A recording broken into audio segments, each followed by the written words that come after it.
Hey guys, Professor Bill, Comic Book University, Batgirl issue number 47. This is a Joker War collateral damage book. A little weird, but I liked it. I liked this a lot, even though I was very confused for the most part of while I was reading this, trying to figure out things while I'm still reading and looking at these incredible pictures. All that being said, I also have to talk a little bit about an ableism that I'm noticing in here that me trying to become a better human being makes me question the choice of what happened here, but I'm also trying to look at it in context. Anyway, we're going to do all that stuff after we talk about who made this comic book. So this is Batgirl, The Anatomy of a Joke. I love that title for this book and the theme in here. Cecil Castellucci on the story. If I butcher your name in this, I apologize. Robbie Rodriguez on art, Jordi Belair on colors, and Wall Design on letters. Giuseppe Camuncoli, Cam Smith, and Jean-Francois Bellew on the cover, and the Dodsons, Terry and Rachel, doing the variant cover. All right, so the Joker is in this. He breaks into Barbara Gordon's apartment, and he's basically trying to harass her, but she's Barbara Gordon. She's Batgirl, and she ain't putting up with that crap. She ain't having it. So they both essentially get knocked out in this. I'm curious to see what happens in the next issue. I hope that this actually continues, because I'm impressed. Now, why is this so impressive? It's because the Killing Joke. This was such a big deal in comic books, right? The Killing Joke is when Joker showed up at her door, shot her, and she was paralyzed, tortured her immensely, took pictures of her while she was naked, translation, very exposed. A lot of people thought, oh, did he molest her or rape her or something like that? It really opened up the door to a lot of stuff, and it was the whole one bad day. Well, Joker apparently tries to give her a second. This is wicked, the theme in and of itself. And I like the way the Joker is drawn in here, even though it's really weird, like the whole, shaven half side of the head or whatever. Yeah, my wife did that once. I don't know if I would be willing to do that, but I don't know. I guess there are some people who do that out there. I don't really look at hairstyles nowadays. I know there are hairstyle magazines, but who cares? So, Joker has half of his head shaved, or a quarter, whatever. So, let's see. The whole book in and of itself, really cool. I dug it. Something happened in here that was really weird.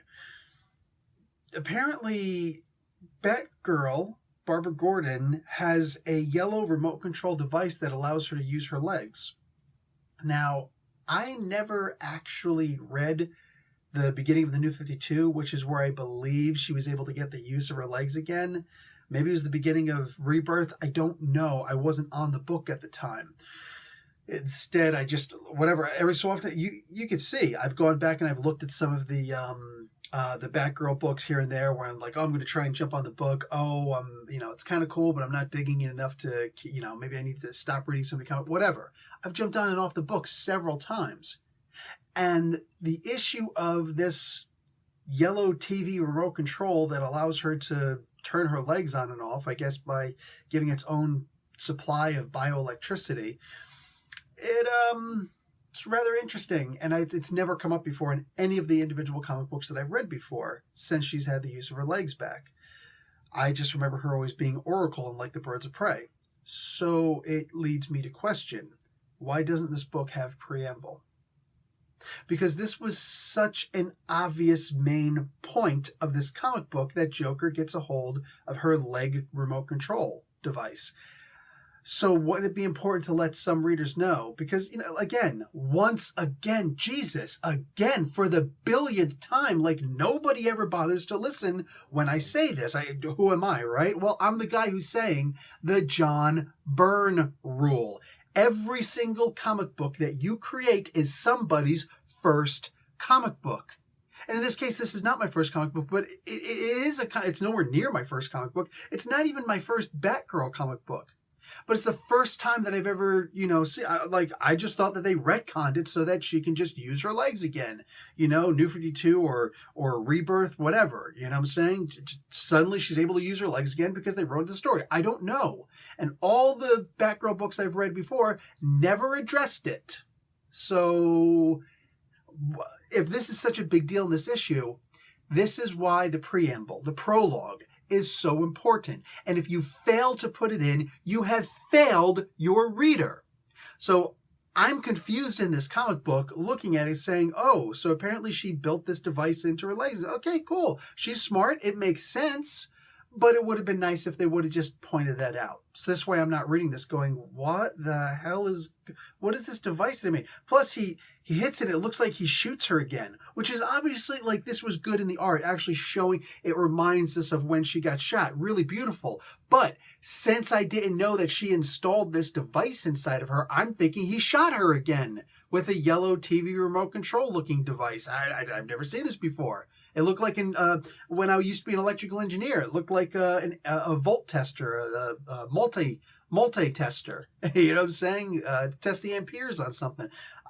I'm just shocked at looking at this. Anyways, enough of that. Like I'm really disappointed that the writer, the team, the editors, whoever's involved in this comic book who has this decision-making ability chose not to put a prologue in the book. I think it's a horrible, terrible, dumb oversight of a decision. And there you go. Done. That being said, here's a weird kind of criticism. There's a part in here where she's getting in Joker's face and laughing. Now, I'm going to put this in context. This is her to the Joker, the person who has hurt her the most. All right? No one has hurt Barbara Gordon more than the Joker. He tortured her. He crippled her. Horrible. And she gets to say anything she damn well wants to him. That being said, this is a comic book that we're all reading. And there's mention in here of, I'm laughing at you. And he's obviously upset at somebody laughing at her. I guess that makes sense. Cool. I don't remember ever reading that before.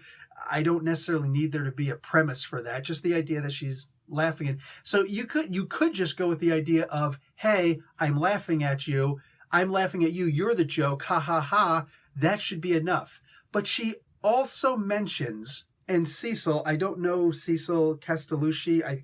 It sounds like a guy's name. I'm not going to try and accidentally misgender this individual, because God forbid, it's like the worst crime you could do in the world by making a mistake like that. Anyway, I'm just shocked to see, well, a little, not shocked, that's the wrong word. I'm just surprised to see that she has the thing in here. Yeah, the worst thing you can ever do to a man is a female, a woman, laughing at a man. That's the worst, that's like the worst dream, the worst nightmare a guy can have, right? A girl laughing at a guy.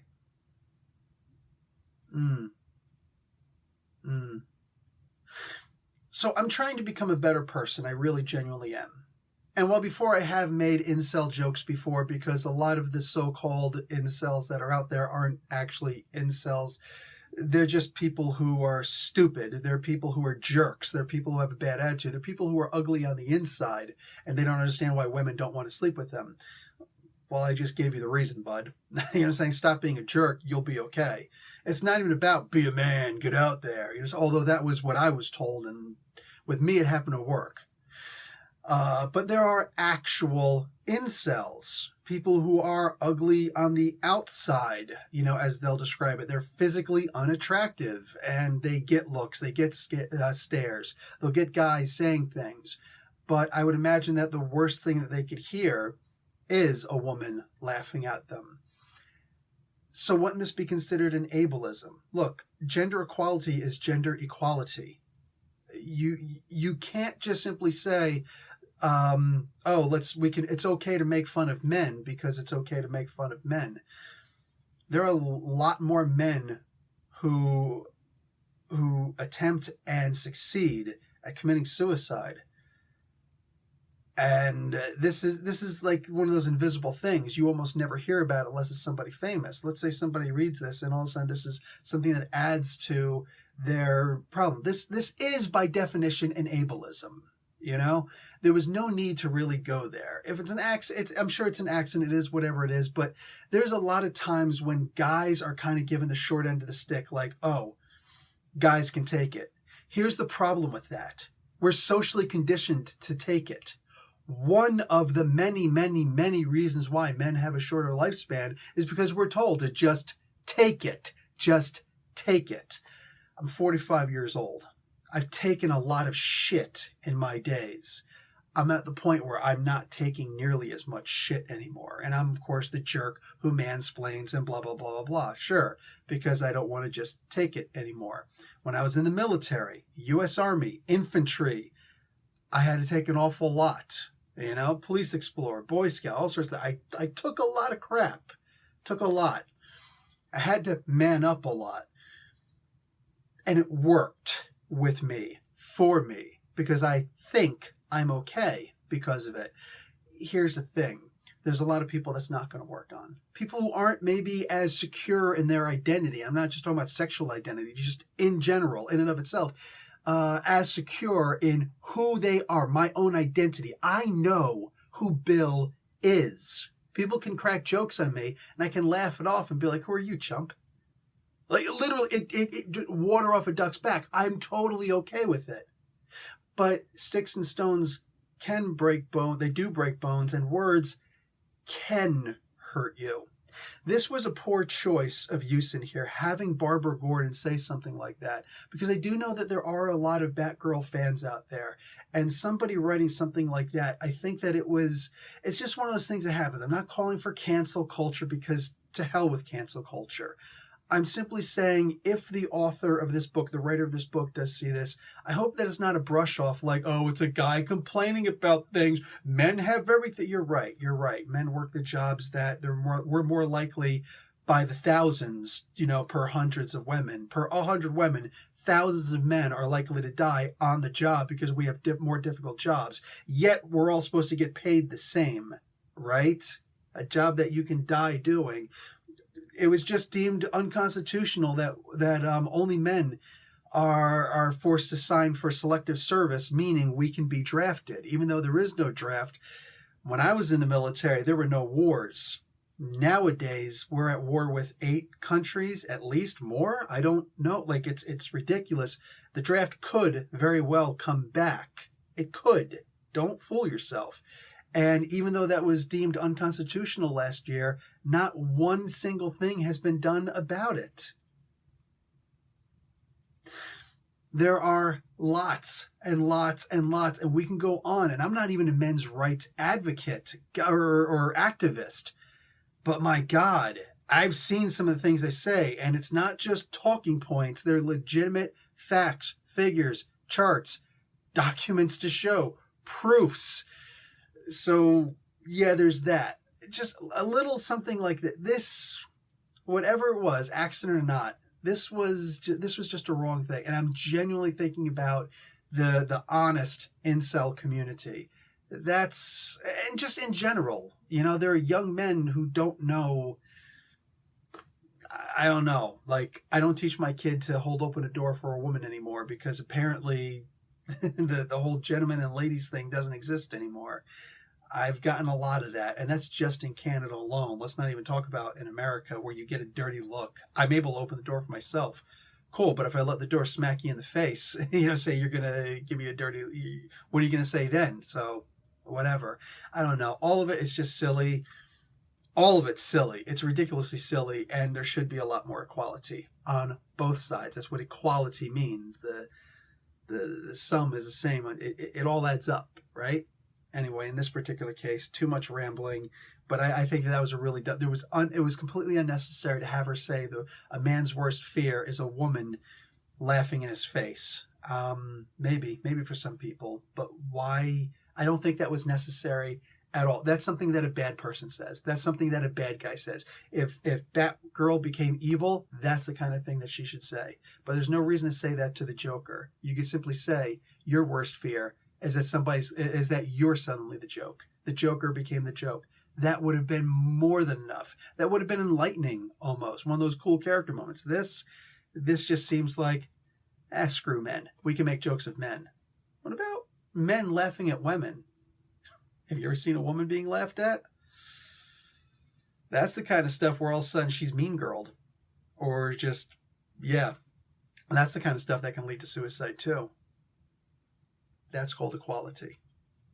I think that comment in there was unnecessary, and it wasn't ableism, and it's just me trying to be more socially aware. Anyway, guys, I'm out. Professor Bill, Comic Book University. Class dismissed.